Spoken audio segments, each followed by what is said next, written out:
નમસ્કાર મિત્રો, શું તમે નથી જાણતા કે જીમેલ આઈડીનો પાસવર્ડ ચેન્જ કેવી રીતે કરવો, એ પણ જૂના પાસવર્ડ વગર? તો તમે બિલકુલ સાચા વિડીયો પર આવ્યા છો, કારણ કે આ વિડીયો જોઈને તમે ફક્ત 1 મિનિટમાં જીમેલ આઈડીનો પાસવર્ડ ચેન્જ કરી શકશો. તો ચાલો વિડીયોને શરૂ કરીએ. મિત્રો, જીમેલ આઈડીનો પાસવર્ડ ચેન્જ કરવાનું બિલકુલ આસાન છે. તો સૌપ્રથમ તમારે જીમેલ એપને ઓપન કરી લેવાની છે. તો મિત્રો, તમે વિડીયોને હજુ સુધી લાઇક નથી કર્યો તો વિડીયોને લાઇક કરી દેવાની છે અને ચેનલને સબસ્ક્રાઇબ કરી દેવાની છે. તો જીમેલનો પાસવર્ડ ચેન્જ કરવાનો છે તો અહીંયા તમારે પ્રોફાઇલવાળા આઇકોન પર ક્લિક કરી દેવાનું છે. તો હવે તમારા ફોનમાં જેટલા પણ જીમેલ આઈડી હશે એ બધી બતાવશે. તો જે પણ જીમેલ આઈડીનો પાસવર્ડ ચેન્જ કરવાનો છે તે જીમેલ આઈડીને સિલેક્ટ કરી દેવાની છે. ત્યાર પછી ફરીથી આપણે પ્રોફાઇલવાળા આઇકોન પર ક્લિક કરી લેવાનું છે. ત્યાર પછી આપણે ગૂગલ એકાઉન્ટ એવો ઓપ્શન આવશે તેના પર ક્લિક કરી દેવાનું છે, અથવા અમુક મોબાઈલમાં મેનેજ યોર ગૂગલ એકાઉન્ટ એવો ઓપ્શન જોવા મળશે. તો આપણે જે આવે એના પર ક્લિક કરી લેવાનું છે.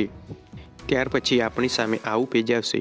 તો તેમાં આપણે સિક્યુરિટીવાળા ઓપ્શન પર આવી જવાનું છે. તો હવે અહીંયા આપણને પાસવર્ડ એવો ઓપ્શન જોવા મળશે અને તેમાં તમને એ પણ જોવા મળશે કે લાસ્ટ ટાઈમ તમે પાસવર્ડ ક્યારે ચેન્જ કર્યો હતો તે. તો હવે આપણે પાસવર્ડવાળા ઓપ્શન ઉપર ક્લિક કરી લેવાનું છે. ત્યાર પછી આવું પેજ આવશે.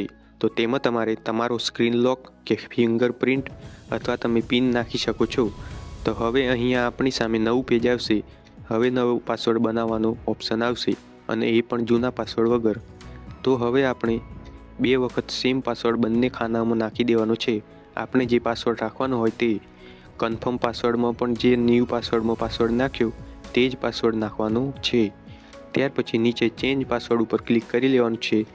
પછી ફરી આપણી સામે નવું પેજ આવશે. તેમાં ચેન્જ પાસવર્ડ પર ક્લિક કરી લેવાનું છે.